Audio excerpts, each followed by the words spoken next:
സുധിയേട്ടന്റെ പേരിന്റെ കുറെ പേര് വ്ളോഗേഴ്സ്, അതായത് ഇന്ന നെഗറ്റീവുകളെ നെഗറ്റീവ് പറയുന്ന കുറെ വ്ളോഗേഴ്സ് പറയാം. ഹായ് ഹലോ നമസ്കാരം, രേണുസുധിയാണ്. ഒരുപാട് എന്താ പറയാ വിവാദങ്ങളൊക്കെ എനിക്ക് ചുറ്റും നടക്കുന്നുണ്ട്. അതിനോടൊന്നും റിപ്ലൈ തരാനോ അല്ലെങ്കിൽ അതിനോട്. എല്ലാവർക്കും നമസ്കാരം. ഒരു ദുഃഖ വാർത്തയുണ്ട്. നമ്മുടെ സുധിച്ചേട്ടന്റെ DP മാറ്റി സുഹൃത്തുക്കളെ അതിലോട്ട് വരാം. എല്ലാവർക്കും നമസ്കാരം. വീഡിയോ ആദ്യമായി കാണുന്ന ചാനൽ സബ്സ്ക്രൈബ് ചെയ്യാനും വീഡിയോ ഹൈപ്പ് കൊടുക്കാനും ലൈക്ക് കൊടുക്കാനും എന്തെങ്കിലുമൊക്കെ ഉണ്ടെങ്കിൽ അതെല്ലാം കൊടുക്കാനും മറക്കണ്ട. അതുപോലെ നിങ്ങളുടെ വിലയേറിയ അഭിപ്രായങ്ങൾ കമന്റിലൂടെ രേഖപ്പെടുത്താനും മറക്കണ്ട. എന്തേലും ഒന്നുമില്ലെങ്കിൽ എന്നെ രണ്ട് പൊക്കി പറ, അതെങ്കിലും ചെയ്യും കമന്റ് ബോക്സിൽ. എന്തുവാടേ എന്തിലേക്കൊക്കെ പറ, ഇങ്ങനെ വെറുതെ ഇരിക്കാണ്ട് ചുമ്മാ കണ്ടുകൊണ്ടിരിക്കാണ്ട് എന്നെ പറ്റിയെങ്കിലും അറ്റ്ലീസ്റ്റ് രണ്ട് വാക്ക് അതിൽ നീ സൂപ്പറാടാ എന്നെങ്കിലും പറ. ഇത് എന്തായാലും നമുക്ക് ആരംഭിക്കാം. രേണുസുധിയുടെ മെമ്പർഷിപ്പ് ലൈവിൽ നിന്ന് തന്നെ നമുക്ക് തുടങ്ങാം. അങ്ങനെ മെമ്പർഷിപ്പിൽ പുതിയ പുതിയ വീഡിയോകൾ ഇട്ട് മാസം ലക്ഷങ്ങൾ സമ്പാദിക്കുന്ന ഒരു ലക്ഷാധിപതിയായി, ഇനി മറിച്ച് കോടാടി എന്തോ പതിയായി മാറുന്ന രേണുസുധിയാണ് നമുക്ക് കാണാൻ സാധിക്കുന്ന സുഹൃത്തുക്കളെ. എന്തായാലും നിങ്ങൾ കാണുന്നു ഗുഡ് മോർണിംഗ് എക്സ്ക്ലൂസീവ്. വാവ്, രേണുസുധി ആ കണ്ണു കൊണ്ടുള്ള നോട്ടം കണ്ടില്ലേ? കാനനോട്ടം കാനനോട്ടം കാനനോട്ടം. എന്തായാലും പുതിയ നോട്ടങ്ങളുമായിട്ട് രേണുസുധി എത്തിയിരിക്കുകയാണ് എക്സ്ക്ലൂസീവ് മെമ്പർഷിപ്പിലൂടെ. ഇനി നമ്മൾ നേരത്തെ പറഞ്ഞ ഏറ്റവും വലിയ ദുഃഖപരമായിട്ടുള്ള എന്നാൽ സന്തോഷപരമായിട്ടുള്ള വാർത്ത, 3878K ഫോളോവേഴ്സ് ഉള്ള രേണുസുധിയുടെ ആ അക്കൗണ്ടിൽ നമ്മുടെ സുധിച്ചേട്ടന്റെ പ്രൊഫൈലായിരുന്നു. പക്ഷെ ഇന്നത് മാറി. സ്വന്തം ഫോട്ടോ ഇട്ട് തിളങ്ങുന്ന മിന്നും താരം, നമ്മുടെ വൈറൽ താരം കോപ്പാണ് രേണുസുധി. കോപ്പാണെന്നല്ല, താരം, ഡിജിറ്റൽ ക്രിയേറ്റർ. ഇവളാ വൈഫ് ഓഫ് കൊല്ലം സുധി. അത് എഴുതി വെച്ചിട്ടുണ്ട്. Big boss Malayalam season 7 contestant. അതാണ് ഏറ്റവും അതപ്പതിച്ച ബിഗ് ബോസിന്റെ ചരിത്രം. ആടാട്, മറ്റേ വീഡിയോ നടക്കുന്നത്. ആടാട് ആടാട് ആടാടാടാട് ആടുന്നേ ആടുന്നേ കാണുന്നേ എന്താ കണ്ണപ്പാത്താങ്ക. നമ്മൾ എവിടെയൊക്കെ തന്നെ പോകുന്നു. അപ്പൊ സുധിച്ചേട്ടന്റെ ഫോട്ടോ അങ്ങനെ മാറ്റിയിരിക്കുകയാണ്. വളരെ നല്ല മികച്ച തീരുമാനം. കാരണം കുറെ കാലമായി ഇനി അങ്ങനെ വിറ്റ് ജീവിക്കുന്നുണ്ട്. ഇപ്പൊ നിനക്ക് മനസ്സിലായി ഇനി അങ്ങനെ വേണ്ട, അല്ലാതെ ഞാൻ എന്റെ പേരിൽ തന്നെ തിളങ്ങിക്കോളാം. അങ്ങനെ നീ സ്വയമേ മനസ്സിലാക്കി മിന്നും താരമായി മാറിയതാണെന്ന് വ്യക്തമായിട്ട് എനിക്കറിയാം. എന്തായാലും അങ്ങനെ ഫോട്ടോ എടുത്ത് മാറ്റില്ല. ഒരു ചത്തവനെ വിറ്റ് ജീവിച്ചുകൊണ്ടിരുന്ന ആ ചരിത്രം, അതായത് മരിച്ചുപോയ ഭർത്താവിനെ വച്ച് ജീവിച്ചുകൊണ്ടെന്ന് വെച്ച് കഴിഞ്ഞാൽ അങ്ങനെ നാട്ടിച്ച് ജീവിച്ചുകൊണ്ടിരുന്ന ഒരു ഭാര്യ ഇനി എന്തായാലും സ്വന്തമായിട്ട് ജീവിക്കും. നല്ലത് തന്നെയാണ്. അങ്ങനെ ഫോട്ടോ മാറ്റി ഇനി ഇടക്കിടയ്ക്ക് സുനിച്ചേട്ടാ എന്നുള്ളൊരു വിളിയും കൂടി അങ്ങ് നിർത്തണം. അതോടെ മൊത്തത്തിൽ തീരും. നമ്മുടെ ലേനുവിന്റെ എക്സ്ക്ലൂസീവ് കണ്ടന്റ് 546 പേര് ഇന്നലെ രാത്രി ഫോളോവേഴ്സ് ഉണ്ടായിരുന്നു, അതായത് സബ്സ്ക്രൈബ് ചെയ്തിട്ടുണ്ടായിരുന്നു. ഇനി അതൊക്കെ കൂടി കാണും, 600 1000 ഒക്കെ ആയി കാണും. എന്തായാലും 546 × 180 ഗുണിച്ചു നോക്കി അത് എത്രയാണെന്ന് കിട്ടും. നല്ലപോലത്തെ അടിപൊളി ലക്ഷങ്ങൾ മാസം സമ്പാദിക്കുന്ന എക്സ്ക്ലൂസീവിലോട്ട് പോയി. പക്ഷെ ഞാൻ ഇപ്പോഴും ആലോചിക്കുന്നത് ഏത് മൊണ്ണകളാടാ ഇതൊക്കെ ഇരുന്ന് കാണുന്നതെന്നാണ് ഞാൻ ഇപ്പോഴും ആലോചിക്കുന്നത് കേട്ടോ. സീരിയസ്ലി ഇവളെയൊക്കെ സബ്സ്ക്രൈബ് ചെയ്ത് സ്വന്തം കയ്യിലെ കാശ് കളയുന്ന കുറെ മൊണ്ണകളെ, കൂടുതലൊന്നും പറയാനില്ല. അതുപോലെ തന്നെ സ്വന്തം വീട്ടില് ആ പൈസക്ക് അരി വാങ്ങിക്കൊടു, അല്ലെങ്കിൽ വഴിയിലിരിക്കുന്ന ഏതെങ്കിലും ഭിക്ഷക്കാർക്ക് ആ ഭിക്ഷ ഇട്ടുകൊടു. അന്തസ്സുണ്ട്. അല്ലാണ്ട് ഇവളെയൊക്കെ മറ്റേ കൊണ സബ്സ്ക്രൈബ് ചെയ്ത് വെച്ചിട്ട് നിനക്കൊക്കെ നാണമില്ലേടാ എന്ന് ഞാൻ ചോദിക്കത്തുള്ളൂ. അത് പോട്ട്, നാണമില്ലാത്തതുകൊണ്ടാണല്ലോ അവിടെ പോയി സബ്സ്ക്രൈബ് ചെയ്ത് വെച്ചിട്ടുള്ളത്. അവിടെ രേണുവിന്റെ എന്തെങ്കിലും കാണാൻ വേണ്ടിയിട്ടായിരിക്കും. ഒരുത്തം വീഡിയോ ചെയ്യുന്ന കണ്ട് സബ്സ്ക്രിപ്ഷനെ പറ്റിയിട്ട് ഞാൻ ചിരിച്ച് ചത്ത്, വേറെ ഒന്നുമില്ല. പറഞ്ഞു ഈ കാണാനല്ലേ അവിടെയും കാണുന്ന എന്തൊക്കെയോ വിളിച്ച് പറഞ്ഞിട്ടുണ്ടാ. ഞാൻ ചിരിച്ച് ചത്ത് കേട്ടാ വീഡിയോ. എന്തായാലും രേണുവിന്റെ ഒരു വീഡിയോ ഉണ്ട്, നമുക്ക് അതൊന്ന് കാണാം. പിന്നെന്ത് രേണുസുധി അതും കൂടി പെട്ട് രേഷ്മ പി തങ്കച്ചനാണ്. ഹായ് ഹലോ നമസ്കാരം, രേഷ്മ പി തങ്കച്ചനാണ്. അങ്ങനത്തെ ഒരു ഇൻട്രോ കൊടുക്കുക, അതിനാണ് ഞാൻ വെയിറ്റ്. ഒരുപാട് എന്താ പറയാ വിവാദങ്ങളൊക്കെ എനിക്ക് ചുറ്റും നടക്കുന്നുണ്ട്. നിന്റെ കയ്യിലിരിപ്പ്, അല്ലാതെ നാട്ടുകാർ വന്നിട്ട് ചുമ്മാ കണവണെന്ന് പറയുന്നില്ല. നിന്റെ കയ്യിലിരിപ്പ് കാരണമാണ് ഒരുപാട് വിവാദങ്ങൾ നിനക്ക് ചുറ്റും നടക്കുന്നത്. മനസ്സിലായ? അതുപോലെ മനസ്സിലാക്കാൻ പറ്റാത്ത മൊണ്ണേശേ. അതിനോടൊന്നും റിപ്ലൈ തരാനോ അല്ലെങ്കിൽ അതിനൊക്കെ ഉള്ള മറുപടി പറയാനോ ഉള്ള സമയമില്ല എനിക്കിപ്പോ. എനിക്ക് വിവാദങ്ങൾക്ക് റിപ്ലൈ കൊടുക്കാനോ മറുപടി കൊടുക്കാനോ സമയമില്ല. എന്നിട്ട് സകലമാന എണ്ണത്തിന്റെ വീഡിയോ ഇരുന്ന് കണ്ടിട്ട് അവന്മാരെ കുറ്റം പറഞ്ഞുകൊണ്ടിരിക്കും. എന്നിട്ട് ഓരോരുത്തന്മാർ അവന്റെ നാശം കാണണം, എനിക്ക് അവന്റെ വീഡിയോ കണ്ടായിരുന്നോ എന്നൊക്കെ പറഞ്ഞുകൊണ്ട് എന്റെയൊക്കെ വീഡിയോ പലർക്കും അയച്ചു കൊടുക്കുന്നതൊക്കെ നോം അറിയുന്നു, നോമെല്ലാം ഗണിച്ചറിയുന്നു കേട്ടോ. അതുകൊണ്ട് കൂടുതൽ കൊണ അടിക്കരുത്. എല്ലാ വീഡിയോയും കാണും. എന്നിട്ട് എനിക്ക് ഇതിനൊന്നും സമയമില്ല. പിന്നെ നീ പറയുന്നതായിട്ട് കഴിഞ്ഞാൽ ബാഹുബലി 3 തമന്ന ഇല്ലാത്തതുകൊണ്ട് പകരം നീ കയറി നിന്ന് അഭിനയിക്കണം എന്നാണ് നിന്റെ പറച്ചില്. നിന്റെ പറച്ചിലായിട്ട് അങ്ങനെ തോന്നും. സീരിയസ്ലി അയ്യേട്ടാ, പിന്നെ എന്താ പറയുന്നത്? അങ്ങനെയാണ് ഇവളുടെ പറച്ചില്. കുറെ കുണച്ച ആൽബങ്ങളും കുറെ കുണച്ച ഷോർട്ട് ഫിലിമുകളും എന്തൊക്കെയോ കോപ്പുകളും റീലുകളും ഒക്കെയാണ് എടുത്ത് തള്ളുന്നത്.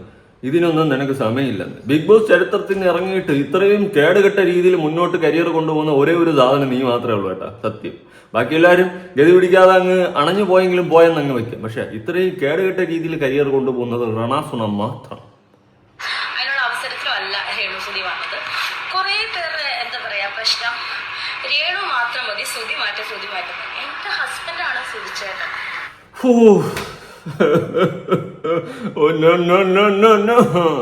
എന്തായാലും ഡി പി മാറ്റില്ല, അത് തന്നെ വലിയ സന്തോഷം. ഇനി മേലെല്ലാം അങ്ങനെ ഫോട്ടോ എടുത്തിടരുത്. ഉള്ള കാര്യം ഞാൻ പറയാം. കുഴി കിടക്കണം ചാടി എണീറ്റ് നിന്ന് അടിക്കുന്നുണ്ട് ഇനി ആ ഫോട്ടോ ഇട്ട് കഴിഞ്ഞാൽ. ഉള്ള കാര്യം.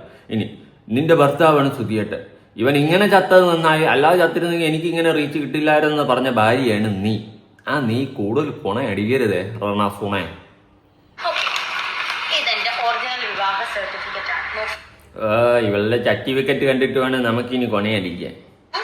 അതായത് the fourth schedule C section 13 of the Special Marriage Act. ഇതിപ്പോ വായിക്കാൻ പഠിച്ച് അതൊക്കെ പഠിച്ച ആര് പറഞ്ഞത് ഇതൊക്കെ വായിക്കായി? വരാന്തോലം കണ്ടിട്ടില്ല, അതുകൊണ്ട് ചോദിച്ചാ. എവിടെ? വീട്ടിന്റെ അല്ല, സ്കൂളിന്റെ. അതുകൊണ്ട് ചോദിച്ചതാണ്. വായിക്കാനൊക്കെ പഠിച്ച അതിന്റെ ഇടയ്ക്ക്. ഇത് മറ്റേ വായിൽ വിരലിട്ട് സുരാജ് സംസാരിക്കുന്ന പോലെ ഇരിക്കുന്നു. അത് തന്നെ സംഭവം. നീയൊക്കെ 1954 അല്ല, നീയൊക്കെ BC-ലുള്ളതാണ് ഇല്ല. ബിഫോർ ക്രൈസ്റ്റ് BC-ലുള്ളതാണ്. ആഫ്റ്റർ ക്രൈസ്റ്റ് വരത്തില്ല. ആഫ്റ്റർ ക്രൈസ്റ്റ് വരാനുള്ള യോഗ്യത എനിക്കില്ല. നീ BC-ലുള്ളതാണ്. അതിനു മുന്നേ കാലക്രമപ്പെട്ടു പോയതാ. നോക്കൂ, ഇതാണ് ഞങ്ങളുടെ ഒറിജിനൽ വിവാഹ certificate. Okay, Santosh Kumar Sahu, marriage officer for Thengana, heard by certificate on the 17th day of May 28, Sudhi Sivadasan Das, Valiyavala, Vadakketh, Mangad P O. എന്താണ് ഇത്? ഡേ റണാസുന, നീ ഇത് നീയാണ്? എടാ പൊട്ടാ വായിക്കാനൊക്കെ പിടിച്ചതിന്റെ ഇടയിൽ address presence of 3 witness who have signed. അങ്ങനെ അത് കഴിഞ്ഞിട്ട് സൈൻഡ് അങ്ങനെ അത് കഴിഞ്ഞിട്ട് അതിന്റെ ഇടയ്ക്കുള്ള വായിക്കാറുണ്ട്. എനിക്ക് വായിക്കാൻ പഠിച്ചപ്പോ മറന്നുപോയ. അയ്യോ, സൈൻഡ് എന്തോ എഴുതിയിരിക്കുന്നല്ലോ ഇംഗ്ലീഷിൽ. ഇതെന്താ? ബാക്കി ഞാൻ കാണാപ്പാടം പഠിച്ചു. ഇതെന്തുവാ സംഭവം? ഈ സെറ്റപ്പാണെന്ന് തോന്നുന്നു. സ്പെഷ്യൽ മാരേജ് ആക്ട് 1954 വാസ് കണ്ടോ? 1954 വാസ് കണ്ടാന്ന് ഇങ്ങനെ നോക്കി നിങ്ങൾക്ക് മനസ്സിലാവുന്ന അറിയില്ല. ഇത് ഞങ്ങളുടെ ഒറിജിനൽ മാരേജ് സർട്ടിഫിക്കറ്റ് ആണ്. ഓക്കെ, അതുപോലെ ബ്രൈഡ് സുധി ശിവദാസൻ ദാസ്, ബ്രൈഡ് ഇതാണ് ബ്രൈഡ്. ഗ്രൂം രേണുസുതി എന്നല്ല, രേഷ്മ പി തങ്കച്ചൻ, എന്റെ ഒറിജിനൽ നെയിം. ഓക്കെ, ഇപ്പൊ മനസ്സിലായി. നീ കാണാപ്പാടം പഠിച്ച് പറഞ്ഞതാണെന്ന് 100% എനിക്ക് ഉറപ്പായി. ഞാൻ ഇപ്പൊ പറയുന്നില്ല, ഞാൻ ഇപ്പൊ അടുത്ത വീഡിയോയിൽ ഞാൻ പറഞ്ഞുതരാം. ഇനി ഈ വീഡിയോ തന്നെ അടുത്ത ക്ലിപ്പില് അത് പറഞ്ഞുതരാം. ബ്രൈഡും ഗ്രൂമും അല്ലേ? കാണാപ്പാടം നീ പഠിച്ച് പറഞ്ഞാണെന്ന് ഇപ്പൊ ഇനി മനസ്സിലായി. ഞാൻ ആദ്യം വിചാരിച്ചു ഇവക്ക് വിവരം വെച്ചാണ്. ഇല്ല, എനിക്ക് തെറ്റിയില്ല. എന്റെ നിഗമനങ്ങൾ തെറ്റാറില്ല.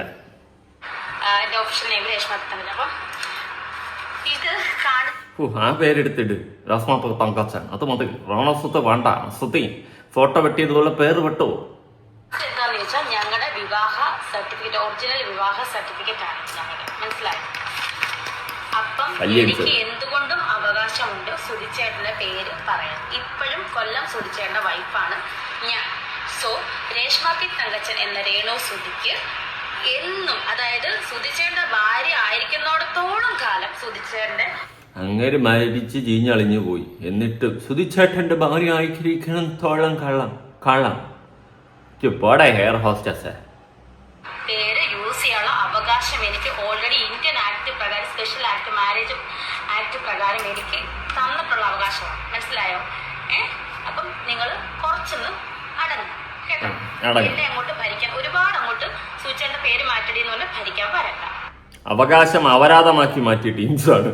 സുധിച്ചേട്ടന്റെ ഭാര്യയായിട്ട് സംസാരിക്കാനുള്ള അവകാശം എനിക്കുണ്ട് എന്ന് പറഞ്ഞ് അങ്ങനെ വിറ്റ് ജീവിച്ച് പോട്ട് ചത്ത ആളിനെ വിറ്റ് ജീവിച്ചിരുന്നപ്പോഴോ ഉപയോഗമില്ല. അതുകൊണ്ട് മരിച്ചപ്പം കൊന്നു ജീവിച്ച്. അത് തന്നെയാണ് ഇവിടെ സംഭവിച്ചിട്ടുള്ളത്. അത് വിട്. ഇനി ബ്രൈഡും ഗ്രൂമും അല്ലേ, രണ്ടാമത്തെ എക്സ്പ്ലനേഷൻ കൊടുത്തിട്ടുണ്ട്. എനിക്ക് ആദ്യം ഭയങ്കരമായിട്ട് ഡൗട്ട് എടുത്തുള്ളൂ. ഇവള് വിവരമൊക്കെ വെച്ചാ, ബോധമൊക്കെ വെച്ചാ. തെറ്റിയില്ല. എന്റെ പഴയ നിഗമനം തന്നെ കറക്റ്റ്. ബാക്കി പറ. ഇതെന്താ? മറ്റേ ആശുപത്രിയിൽ ബെഡിൽ ഇരിച്ചിരുന്ന തുണി എടുത്ത് തച്ചിട്ട ഇവള് ഇതിന്റെ ഇടയ്ക്ക്. എന്താ ഇവള് ഇങ്ങനെ? നെഗറ്റീവ് പറയുന്ന കുറെ സുധിച്ചേട്ടന്റെ പേര് മാറ്റുന്നത്. എനിക്ക് സൗകര്യമില്ല, കാരണം എന്റെ ഹസ്ബൻഡിന്റെ പേരല്ലാതെ വേറെ. നീ പേരന്റെ കാര്യോടെ കിട്ടും. ഇതെവിടെ നീ തുണി കിട്ടിയത്? ഇത് ഏതോ ആശുപത്രിയിലും കണ്ടിട്ടുണ്ടല്ലോ, ബെഡ്ഷീറ്റും പില്ലോയിലും വിരിച്ചിട്ടിരുന്നത്. അതിനെടുത്തടിച്ചിട്ടത് എന്നെ ഇത് സംഭവം തന്നെ. പോട്ട്. അയ്യോ, എന്റെ ക്യാമറ കുലുങ്ങല്ലേ. ഇവിടെ പേര് പറഞ്ഞപ്പോ ക്യാമറ കുലുങ്ങണം. പേര് എനിക്ക് ചേർക്കാൻ പറ്റും. അതാണ് ഞാൻ നിയമപരമായിട്ട് ഞങ്ങള് കല്യാണം കഴിച്ച ആ ഒരു സർട്ടിഫിക്കറ്റ് കാണിച്ചത്. പക്ഷെ അതിനകത്ത് തെറ്റിപ്പോയത് ഗ്രൂമും ബ്രൈഡും ഗ്രൂമുമായി എന്തെങ്കിലും ഒരു സാധനം കൊടുക്കണ്ടേ നെഗറ്റീവുകൾക്ക്. ഓ, നിന്റെ വിവരമില്ലായ്മല്ല. എന്തെങ്കിലും ഒരു സാധനം നെഗറ്റീവ് ഓളികൾക്ക് കൊടുക്കണ്ടേ? അതായത് ബ്രൈഡും ഗ്രൂമും വിളിച്ചു പറഞ്ഞത് ഓർമ്മ വേണ്ട. അതാണ് ഞാൻ പറഞ്ഞത്. അടുത്ത വീഡിയോയിൽ ഞാൻ കാണിച്ചു തരാന്ന്. അപ്പൊ ഞാൻ ആദ്യം വിചാരിച്ചത് എനിക്ക് തെറ്റ് പറ്റിയില്ല. വിവരം വെച്ചോന്ന് ഞാൻ പെട്ടെന്ന് തെറ്റിദ്ധരിച്ചു. ഇല്ല, വിവരമില്ല, അത് മാറ്റമൊന്നുമില്ല. ആരെ പറഞ്ഞു പഠിപ്പിച്ച് അതുപോലെ വിളിച്ച് പറഞ്ഞു. അതവിടെ ഇരിക്കട്ടെ. പിന്നെ നെഗറ്റീവ് ഓളിയൊക്കെ നീ ഇട്ട് വന്നതാണെന്നാ. നീ കുറെ ഇട്ട് കൊടുക്കുന്നുണ്ട്, അതെനിക്കറിയാം. നല്ലപോലെ നീ ഇട്ട് കൊടുക്കുന്നുണ്ട്. അതിപ്പം മനസ്സിലായി. നെഗറ്റീവ് ഓളിയൊക്കെ നീ ഇട്ട് വന്നല്ലേ. വിവരം ഇല്ലെങ്കിൽ അത് പറഞ്ഞാൽ പോരെ. എന്തിനാണ് നെഗറ്റീവ് ഓളികൾ? അച്ഛന് സുഖമാണോ? തങ്കൻ ചേട്ടന് സുഖമാണോ എന്ന് ചോദിച്ചു നോക്കട്ടെ. അതിലേട്ടൻ ചോദിച്ചെന്ന് പറ. ഓ, അതെ, നല്ലതായിട്ട് ഇട്ട് കൊടുക്കുന്നുണ്ട് ട്രോളാൻ വേണ്ടിട്ട്. അത് മനസ്സിലായി.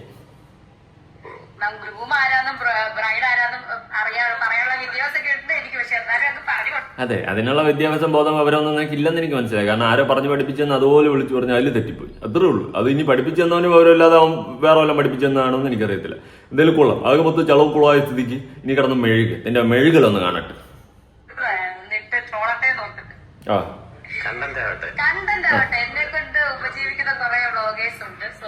പിന്നെ നിന്നെ കൊണ്ട് ഉപജീവിക്കും. നീ ആര്? നീ വരും മുന്നേ ഇവിടെ ജീവിച്ച്, നീ വന്നതിന് ശേഷം ജീവിക്കും. നിന്നെ മാത്രമൊന്നുമല്ല ഇവിടെ എടുത്ത് വെച്ച് കൊണക്കുന്നത്. വേറെ കണ്ടന്റുകൾ ചെയ്യുന്നുണ്ട്. പിന്നെ നിന്നെ മാത്രം വെച്ച് കണ്ടന്റ് ചെയ്യുന്ന ആരെയും കൊണ്ടോന്ന് ചോദിച്ചാൽ എനിക്കറിയത്തില്ല. ഇവിടെ എല്ലാ കണ്ടന്റും ചെയ്യുന്നു. പിന്നെ നിന്റെ അപരാധം കാണാൻ ആൾക്കാരുണ്ട്. നമ്മൾ വീണ്ടും വീണ്ടും ചെയ്യുന്നു. ഏറ്റവും കൂടുതൽ ആൾക്കാർക്ക് ഇൻട്രസ്റ്റ് ആണ് നിന്നെ വലിച്ചു കീറി കൊട്ടിച്ച് വറുത്തരച്ച് ചവരീതായത്ത് വയ്ക്കുന്നത് കാണാൻ ആൾക്കാർക്ക് ഭയങ്കര ഇഷ്ടമാണ്. അങ്ങനെ ആൾക്കാർ കൂടുന്നു, അവർ കാണുന്നു, നമ്മൾ കാണിക്കുന്നു. ഇത്രേ ഉള്ളൂ. ഒരു ദിവസം ഞാൻ ഒരു വീഡിയോ കിട്ടിയില്ലെങ്കിൽ അവരെങ്ങനെ കഞ്ഞി കുടിക്കുന്നോർത്ത് ഞാൻ ആകെ സങ്കടത്തിലാണ്. അതുകൊണ്ട് ഞാനിപ്പോ കഞ്ഞിയൊന്നുമല്ല കുടിക്കുന്നത്, ഞാൻ ചോറ കഴിക്കുന്നു ഉച്ചയ്ക്ക്. കേട്ടോ, ചിലപ്പോ ഇനിയിപ്പോ ദുഃഖവാരമൊക്കെ വരുമ്പോ കഞ്ഞി കുടിക്കും. അല്ലാത്തതുകൊണ്ട് ഞാൻ ചോറാണ് കഴിക്കുന്നത്. കേട്ടോ, അതുകൊണ്ട് നീ കഞ്ഞിയുടെ കാര്യം വിട്ട് ചോറാ. കൊടുത്തതേ ഉള്ളൂ. ഗ്രൂമും ബ്രൈഡും സുധിച്ചേട്ടനെ ഞാൻ ബ്രൈഡും ആക്കി, എന്നെ ഗ്രൂമും ആക്കി. തിരിഞ്ഞും പറഞ്ഞു. അതല്ലെങ്കിൽ അങ്ങനെ തന്നെയല്ലേ. അങ്ങേരെ ഒരു പട്ടി വില എന്തിനെങ്കിലും വിൽക്കാൻ വേണ്ടിയിട്ട് അങ്ങേരെ കൊണ്ടുവരും. വീണ്ടും വിൽക്കുമ്പോ ഇതേ സംഭവിക്കുന്നുള്ളൂ. ഇനി നാളെ നിന്റെ കുട്ടികൾ നിന്നെ മടൽ വെട്ടി തിരിച്ചടിക്കുന്ന ഒരു കാലം വരും. ആ മകൻ, ഇളയ മകൻ, അതിനാണ് ഞാൻ വെയിറ്റ്. അതാണ് എനിക്ക് കാണേണ്ടത്. എന്തായാലും കൊണച്ചല്ല. ബാക്കി ബാ. കുറച്ച് കമന്റ്സ് ഒന്ന് വായിക്കാം. ഇതിന്റെ താഴെ ഗ്രൂമും ബ്രൈഡും എന്താണെന്ന് പോലും അറിയത്തില്ല, എന്നിട്ട് നെഗറ്റീവ് ഓളികൾക്ക് ഇട്ടുകൊടുത്തതാണെന്ന് പോലും കിടന്ന് ഉരുളണ്ട. കെട്ടാടി ഡേണ സുണ കൂള് വെച്ചിട്ടുണ്ട്. കൂള് ഗണേശായിരിക്കോടാ, പോടാ വിട്ടുകളടാ. ബിലാൽ എണ്ണം പറഞ്ഞ് സബ്സ്ക്രിപ്ഷൻ കൂടുതൽ വരാൻ വേണ്ടിയാണ് DP മാറ്റിയത്. എന്തായാലും നന്നായി. DP മാറ്റി ഇപ്പൊ സുനിയേട്ടനെയൊക്കെ വിട്ടല്ലോ. അതാണ് ചേച്ചി. അല്ല, സബ്സ്ക്രിപ്ഷൻ ആക്കിയാൽ ഇനി എങ്ങനെ ട്രോളന്മാർ കഞ്ഞി കുടിക്കും? അത് നിങ്ങൾ ഇങ്ങനെ എല്ലാം സബ്സ്ക്രിപ്ഷൻ ആക്കി അവിടെ പെയ്ഡ് ചെയ്ത് വന്ന് കാണേണ്ട ഗതിയായിട്ട് വരുമോ? പിന്നെ അവിടെ പെയ്ഡ് ചെയ്ത് വന്നു കഴിഞ്ഞാൽ ആ സാധനങ്ങൾ നമുക്ക് പുറത്തുവിടാൻ പറ്റുമെന്ന് എനിക്ക് തോന്നുന്നില്ല. കാരണം നമുക്ക് ചാനൽ അടിച്ചു പോകും. താളവട്ടം സിനിമയിൽ ജഗതി ചേട്ടൻ ഇടുന്ന ഡ്രസ്സല്ലേ ഇത്? അതെ, മറ്റേ ആശുപത്രിയുടെ ഡ്രസ്. ശരിയാ. നോക്കട്ടെ, ശരിയാ, ഭ്രാന്താശുപത്രിയില്ല അതേ ഡ്രസ്. ശരിയാ, അറിഞ്ഞിട്ട് കൊടുത്തേന്ന് തോന്നുന്നു. താളവട്ടം അതൊക്കെ എല്ലാ വ്ളോഗേഴ്സിനും കിട്ടിയല്ലോ. ഇനി പൊക്കൂടെ? അതെ, നമുക്ക് കിട്ടി. ഇനി പൊക്കൂടെ? ഇനി രേണുവിന്റെ വേറൊരു വീഡിയോ കാണാം. ഈ വീഡിയോ കാണുമ്പോ എനിക്ക് എന്നെ നിന്നോട് പുച്ഛം തോന്നുന്നു. കാണാം. അവളെ മോന്റെ റീൽ അവൾ അഭിനയിക്കുന്നുണ്ട്. ഇവൾ ഓപ്പോസിറ്റിൽ നിന്ന് ഇവളുടെ ഡയലോഗ് ഇവളും ഉണ്ടായിരുന്നിട്ട് ഇവളെ മോനായിട്ട് ഇവൾ അഭിനയിക്കാണ്. കേട്ടോ, കാണാം. തള്ള എയർ ഹോസ്റ്റസ് ആയ സ്ഥിതിക്ക് മോൻ പൈലറ്റ് ആവുന്നതിൽ ഒരു കാര്യമില്ല. ഇവള് എയർ ഹോസ്റ്റസ് മാത്രമല്ലല്ലോ, engineer, plumber, doctor, artisan, carpenter, വേറെ എന്തൊക്കെയുണ്ട്, ആർക്കിടെക്ട്, മറ്റത് മറിച്ചത്, തേങ്ങ കൊല തൊലി. റണസുന ഫ്ലൈറ്റ്, ഇന്ത്യൻ എയർപോർട്ട് ഇല്ല, ആഫ്രിക്കൻ എയർപോർട്ട്. ഇച്ച് പോരെ.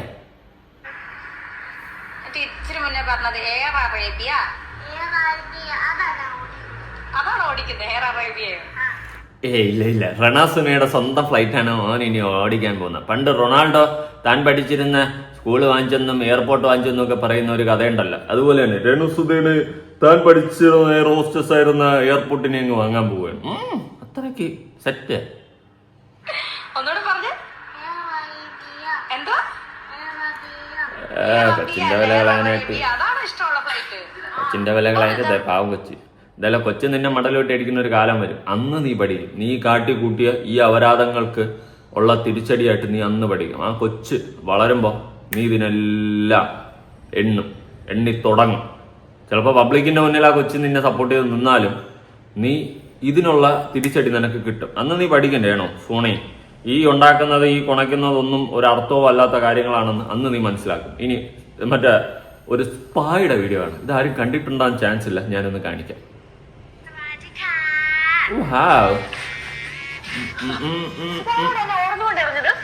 അരടാ വാവ്,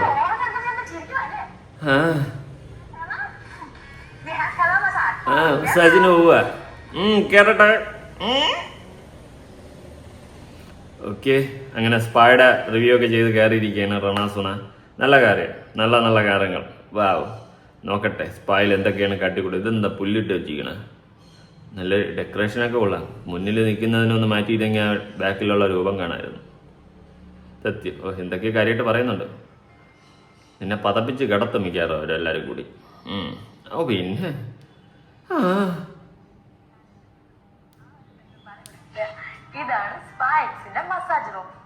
ഓക്കെ, റൂമൊക്കെ കൊള്ളാം. അവിടെ പോയി അപമാനിക്കില്ലേ?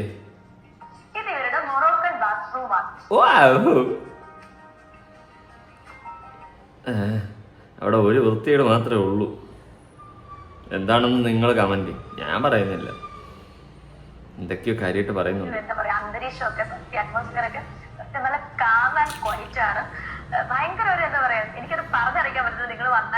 നീ പറഞ്ഞറിയിക്കണ്ട. ബഹറിൽ പോയിട്ട് സ്പാ പ്രൊമോട്ട് ചെയ്തതാ. എന്തായാലും അത് വിട്. അപ്പൊ ഇതൊക്കെയാണ് സംഭവങ്ങൾ റണാസുനയുടെ. ഇനി ഓഡിയൻസിന്റെ ഇടയിൽ നിന്ന് ഒരാൾ കുറച്ച് കാര്യങ്ങൾ എന്നോട് പറഞ്ഞിട്ടുണ്ടായിരുന്നു. ഞാൻ ആ വോയിസ് നിങ്ങൾക്കൊന്ന് കേൾപ്പിച്ചുതരാം. നിങ്ങളൊന്ന് ഫുള്ള് കേട്ട് നോക്കേട്ടോ.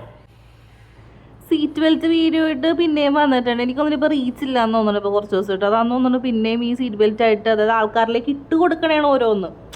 എന്നെ എടുത്തിട്ട് റിയാക്ട് ചെയ്തോ എന്നുണ്ട്. ഇവള് പറയുന്നുണ്ടല്ലോ ഈ നെഗറ്റീവ് വോളികളെയൊന്നും ഞാൻ മൈൻഡ് ചെയ്യണില്ല, വ്ളോഗേഴ്സ് പറയണമെന്ന് ഞാൻ മൈൻഡ് ചെയ്യണില്ല, കേൾക്കണില്ല, അങ്ങനെയാണ് ഇങ്ങനെയാണ്. ഒരു വീഡിയോയിൽ പറയുന്നുണ്ടായിരുന്നു ഞാൻ സോ കൺഫ്യൂസ്ഡ് ആണെന്നൊക്കെ പറഞ്ഞ് കുറേ ഇംഗ്ലീഷൊക്കെ വായിക്കൊള്ളാത്ത ഇംഗ്ലീഷും കുത്തി കയറ്റിച്ച് അവളെന്ന് പറയുന്നുണ്ടായിരുന്നു. എങ്ങനെയാണെങ്കിൽ പിന്നെ ഇവളെന്തിനാ കമൻറ്റ് ബോക്സ് ഓഫ് ചെയ്ത് എല്ലാ റീൽസിൻ്റെയും ആൾക്കാർ പറയട്ടെ, ഇവളെന്തിനാ കമൻറ്റ് ബോക്സ് ഓഫ് ചെയ്തിട്ടുണ്ട് എല്ലാത്തിനും? അത് കുറേ ഓൺലൈൻ മീഡിയാസുകാരുണ്ട്. ഇവളെവിടെ പോയാലും ഇവക്കടെ പുറകേണ്ടി ഇവന്മാരിത് എങ്ങനെ അറിഞ്ഞെത്തണം എന്നാവും ഇവളുടെ അടുത്ത്. ഇവളെവിടെ ചെന്നാലും അവിടെ കുറേ ഓൺലൈൻ മീഡിയാസ് ഉണ്ട്. എന്നിട്ട് ഒരു ആൾക്കാരോട്, ഒരു ആർട്ടിസ്റ്റോടും ചോദിക്കാത്ത ചോദ്യങ്ങളൊക്കെയാണ് ഇവളോട് ചോദിക്കുന്നത്. എന്തെങ്കിലും ചോദിച്ചാൽ അപ്പം തന്നെ അവൾ ചിരിച്ചത് ഡബിൾ മീനിങ്ങിലേക്ക് ആക്കണേണ് ഈ വട. പിന്നെ എന്ത് ചോദ്യം ചോദിച്ചാലും അവൾക്ക് ആ ഒരു തൊലിയില്ലാണ്ട്, അല്ലെങ്കിൽ കൂടെ ഏതവനാണോ ഉള്ളത് അവൻ്റെ നെഞ്ചത്തേക്ക് കയറാണ്ട് അവൾക്ക് വർത്താനം പറയാൻ പറ്റില്ല. ഒരു വിധവയാണ്, 2 കുഞ്ഞുങ്ങളുടെ അമ്മയാണ്, അവരെ വളർത്തണമൊക്കെ നമുക്കറിയാം. ഈ നാട്ടിൽ എന്തോരം വിധവായിട്ടുള്ള അമ്മമാരുണ്ട്. അവരൊക്കെ മക്കളെ വളർത്തുന്നില്ല. നമ്മൾ ഈ റീൽസിൽ നോക്കുമ്പോൾ തന്നെ അറിയാം എന്തോരം അമ്മമാരാണ് ഈ ഒറ്റയ്ക്ക് നിന്നിട്ട് ഈ വഴിയരികിൽ ഫുഡ് വിറ്റിട്ടും ലോട്ടറി വിറ്റിട്ടും ഒക്കെ മക്കളെ വളർത്തുന്നത്. അവർ വിധവകളിൽ അവർക്ക് കിട്ടാനില്ലാത്തതിൽ ആരെങ്കിലും ഇങ്ങനെ ചെയ്യണുണ്ടാ? അഭിനയിക്കണ്ടെന്ന് ഒന്നും അല്ല പറയണത്. പക്ഷെ ഇവള് എന്താ പറയണ, അഭിനയം അറിയില്ല, അത് വേറൊരു സത്യം. പോട്ടെ, പിന്നെ ഓരോരുത്തരുടെ ഇഷ്ടമാണ്, നമുക്ക് അതിലൊന്നും പറയല്ലോ. പക്ഷേ എന്താണ് ബ്രോ, ഞങ്ങൾ പെണ്ണുങ്ങൾക്ക് പോലും ഒരു അപമാനം ഈ ഫോണിനൊക്കെ കാണുമ്പോഴത്തേക്കും. ഇവളെല്ലായിടത്തും താഴേക്ക് 40 വട്ടം പറയുന്നുണ്ട് വിധവകളുടെ വോയിസാണ്, വിധവകളുടെ ശബ്ദമാണ് ഇവളെന്നൊക്കെ. വിധവകളുടെ എന്ത് ശബ്ദം? ഈ കേരളത്തിൽ എവിടെയാണ് ഇങ്ങനത്തെ വിധവയുള്ളത്? ഇപ്പൊ തോന്നണം ആ സുധിച്ചേട്ടൻ അബദ്ധത്തിൽ പോലും ഒരു ആക്സിഡന്റിൽ പോലും മരിക്കരുതായിരുന്നു. കാരണം അതുകൊണ്ടാണ് നമ്മൾ ഇതൊക്കെ കാണേണ്ടി വന്നത്.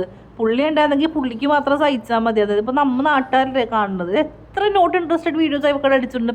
പിന്നെ ഓരോരോ ചാനലിൽ ഇവക്കടെ തന്നെ വന്നോണ്ടിരിക്കണേ. ആ ഇൻഷുറൻസ് തുക എങ്ങനെയെങ്കിലും ഒക്കെ ഒന്ന് കിട്ടിയാൽ മതി. എന്നാൽ സുചേട്ടൻ മരിച്ചത് എനിക്കൊന്ന് അതിന് വേണ്ടിയിട്ടാണ് ഇവൾ ഇപ്പോഴും തൂങ്ങിപ്പിടിച്ച് നിൽക്കുന്നത്. അത് കിട്ടിക്കഴിഞ്ഞാൽ സ്പോട്ടിൽ ഇവൾ അവിടെ നിന്ന് മാറിക്കോളും. ഈ രേണുസുതി എന്ത് പറഞ്ഞാലും രേണുസുതി അങ്ങനെ എന്താ പറയണ, സ്വന്തം കെട്ടിയാനെ വിറ്റ് ജീവിച്ച് മരണത്തിന് ശേഷം എന്ന് പറഞ്ഞാൽ അവാർഡ് ഉണ്ടെങ്കിൽ അത് ഇവക്ക് കൊടുക്കേണ്ടി വരും. ഇവള് തന്നെ ആൾക്കാരിലേക്ക് ഓരോന്നിട്ടിട്ട് കൊടുക്കണേണ്. അതായത് എന്നെ ട്രോളിക്കോ അല്ലെങ്കിൽ എന്നെ വലിച്ച് കീറിക്കോ എന്ന് പറയണത്. എന്നിട്ട് പറയും ഞാനൊന്നും കാണാറില്ല, എല്ലാം എൻ്റെ കൂട്ടുകാരികളാണ് എനിക്ക് അയച്ചു തരുന്നത്, ഞാനൊന്നും കേൾക്കാറില്ല, വായിക്കാറില്ല. എന്നിട്ട് കമൻറ്റ് ബോക്സ് മൊത്തം ഓഫ് ചെയ്തിട്ടേക്കണേ. ഇവളിതൊന്നും മൈൻഡ് ചെയ്യാനില്ല. ഇവർക്ക് ഇതൊന്നും പുത്തരിയല്ല എന്നുണ്ടെങ്കിൽ പിന്നെ ഇവൾ എന്നാത്തിനേക്ക് കമൻറ്റ് ബോക്സ് ഓഫ് ചെയ്തിരുന്നേ?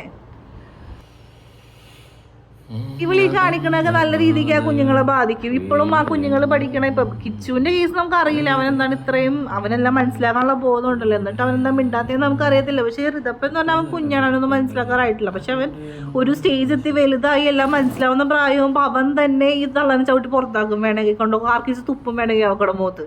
അതുപോലെയല്ലേ കാണിച്ചു വെക്കണത്. അവനോട് അവന്റെ കൂട്ടുകാർ ചോദിക്കുമ്പോൾ അവൻ എന്തെന്നും പറഞ്ഞ് തല ഉയർത്തി പിടിച്ച് നിൽക്കും, നിന്റെ അമ്മ ഇങ്ങനെയൊക്കെയുള്ള നിർണ്ണയിച്ചെന്ന് ചോദിച്ചു കഴിഞ്ഞാൽ.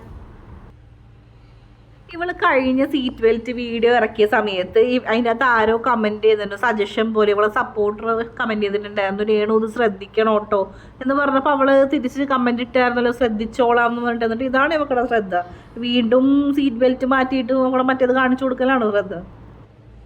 ഞാൻ കുറേ നോക്കി ബ്രോ, ആ വീഡിയോ എല്ലാത്തിലുള്ള കമൻറ്റ് ഓഫ് ചെയ്ത് കളഞ്ഞേക്കണേ. ആദ്യത്തെ സീറ്റ് ബെൽറ്റ് വീഡിയോയിൽ കമൻറ്റ് ഉണ്ടായിരുന്നു, ഇവളൊരു സപ്പോർട്ട് ചെയ്യണ ചേച്ചി ശ്രദ്ധിക്കണം ചെയ്യണു എന്ന് പറയുമ്പോൾ ഇവള് തിരിച്ച് ശ്രദ്ധിച്ചോളാം എന്ന് പറഞ്ഞൊരു കമൻറ്റ് ഇട്ട് കൊടുത്തിട്ടുണ്ടായിരുന്നു. ഓക്കെ, കേട്ടല്ലോ, ആൾക്കാർക്കൊക്കെ ഭയങ്കര മതിപ്പാ. രണസുതി താറാട്ട്, രണസുതി താറാട്ട്, ഇതുപോലത്തെ അഭിപ്രായമാണ്. ഇനി എന്തെങ്കിലുമൊക്കെ ആൾക്കാർക്ക് ഇതുപോലെ അഭിപ്രായങ്ങൾ പറയാനോ നിങ്ങൾക്ക് ഇതിനെ പറ്റിയിട്ടൊക്കെ സംസാരിക്കാൻ ആഗ്രഹമുണ്ടെങ്കിൽ please contact me on Instagram. അവിടെ നിങ്ങൾ നിങ്ങളുടെ വോയിസ് അയക്കുന്നു, ഞാൻ അതിനെ റെക്കോർഡ് ചെയ്യുന്നു. നിങ്ങളുടെ ജനങ്ങളുടെ അഭിപ്രായം, ഇവള് പറയുന്നുണ്ടല്ലോ ജനങ്ങൾക്കെല്ലാം ഭയങ്കര ഇഷ്ടമാണെന്ന്, ആ അഭിപ്രായങ്ങൾ ഇതുപോലെ നാട്ടുകാരെ കേൾപ്പിക്കാൻ ഒരു ആഗ്രഹം. ഇനി ഇവിടെ സ്നേഹിക്കുന്ന ആൾക്കാരുണ്ടെങ്കിലും വരണം കേട്ടോ, നിങ്ങളും നിങ്ങളുടെ അഭിപ്രായം പറയണം. ഞാൻ ആ അഭിപ്രായം എടുത്ത് വെച്ചിട്ട് ഞാനൊരു അഭിപ്രായം അങ്ങോട്ട് പറഞ്ഞു തരാം. അങ്ങനെ അതും നമുക്ക് കണ്ടന്റ് ആക്കാം. ഏത് അത് നിങ്ങൾക്ക് നിങ്ങളുടെ അഭിപ്രായം പറഞ്ഞെന്നാൽ എനിക്ക് കുറച്ച് കണ്ടന്റും ആയെന്നാൽ. ഓക്കെ, സന്തോഷമായില്ലേ? പുതിയൊരു വീഡിയോ ഇടണം. ബൈ.